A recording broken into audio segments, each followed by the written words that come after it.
Hi ನಮಸ್ಕಾರ. Level education Kannada YouTube ಚಾನಲ್ಗೆ ಆತ್ಮೀಯ ಸ್ವಾಗತ. ಇಂದಿನ ದಿನಗಳಲ್ಲಿ ನಾವು SSLC ಪರೀಕ್ಷೆ ಬಂದರ 2026 ಪರೀಕ್ಷೆ ಬರೆದ ನಂತರ ನಾವು ಫಲಿತಾಂಶಕ್ಕೋಸ್ಕರ ಕಾಯುವಂಥ ವಿದ್ಯಾರ್ಥಿಗಳಿಗೆ ಅಧಿಕೃತ ಮಾಹಿತಿಯನ್ನು ಕೊಡ್ತಿದ್ದೀವಿ. ಏಪ್ರಿಲ್ 24ಕ್ಕೆ ಫಿಕ್ಸ್ ಆಗಿ ನಮ್ಮದು ಫಲಿತಾಂಶ ಬರುತ್ತೆ ಅಥವಾ ಇಲ್ವಾ ಎಂಬುದನ್ನು ಈಗ ತಿಳಿದುಕೊಳ್ಳೋಣ. ನಾವು ಈ ಎಕ್ಸಾಮ್ ನಡೆದುಬಿಟ್ಟಿದ್ದು ನಮಗೆ ಮಾರ್ಚ್ 18ರಿಂದ ಏಪ್ರಿಲ್ 2ನೇ ತಾರೀಕಿವರೆಗೂ ನಿಮಗೆ ಎಕ್ಸಾಮು ನಡೆದು ಅಲ್ಲಿ ನಂತರ ನಿಮಗೆ 8ನೇ ತಾರೀಕು ಅಂದರೆ ಏಪ್ರಿಲ್ 8ನೇ ತಾರೀಕುವರೆಗೂ ನಿಮಗೆ ಸ್ಕೀಮ್ ಆಫ್ ವ್ಯಾಲ್ಯೂಯೇಷನ್ ಸ್ಟಾರ್ಟ್ ಆಗಿತ್ತು, ಮೌಲ್ಯಮಾಪನ ಸ್ಟಾರ್ಟ್ ಆಗಿತ್ತು.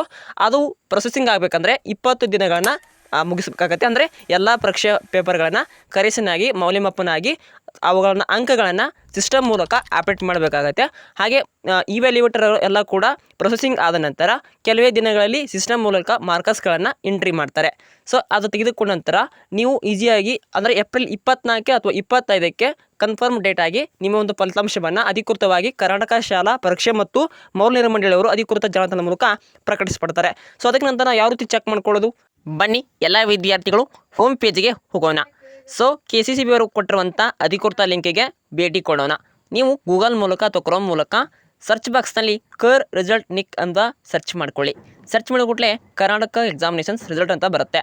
ಆಮೇಲೆ ಆ ಲಿಂಕ್ ಮೇಲೆ ಕ್ಲಿಕ್ ಮಾಡ್ಕೊಳ್ಳಿ.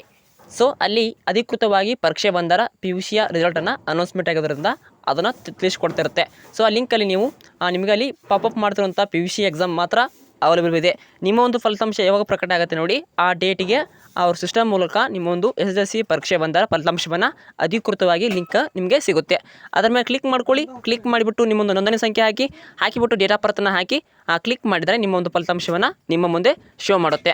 ಇದು ಅಂತಿಮ ಒಂದು ಫಲಿತಾಂಶಕ್ಕೋಸ್ಕರ ಡೇಟ್ ಆಗಿ ಫಿಕ್ಸ್ ಆಗಿರುತ್ತೆ. ಕನ್ಫರ್ಮ್ ಡೇಟ್ ಅಂದರೆ 24 ಅಥವಾ 25ಕ್ಕೆ ನಿಮ್ಮ ಒಂದು ಫಲಿತಾಂಶವನ್ನು ಸರ್ಕಾರದವರು ಅನೌನ್ಸ್ಮೆಂಟ್ ಮಾಡ್ತಿದ್ದಾರೆ.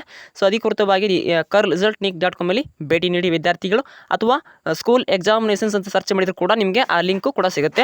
ನೀವು ಆದಷ್ಟು ವಿದ್ಯಾರ್ಥಿಗಳು ಹೋಮ್ ಪೇಜ್ಗೆ ಹೋಗಿ ಅಲ್ಲಿ ಸರ್ವರ್ ಬಿಸಿ ಇರೋದ್ರಿಂದ ಎಲ್ಲ ವಿದ್ಯಾರ್ಥಿಗಳು ಈಸಿಯಾಗಿ ಚೆಕ್ ಮಾಡ್ಕೊಳ್ಬೋದು. ಇದೇ ನಿಮ್ಮೊಂದು ಎಕ್ಸಾಮಿನ ಒಂದು ಫಲಿತಾಂಶಕ್ಕೋಸ್ಕರ ಮಾಹಿತಿ ಕೊಟ್ಟಿರ್ತಾರೆ ಸರ್ಕಾರದವರು.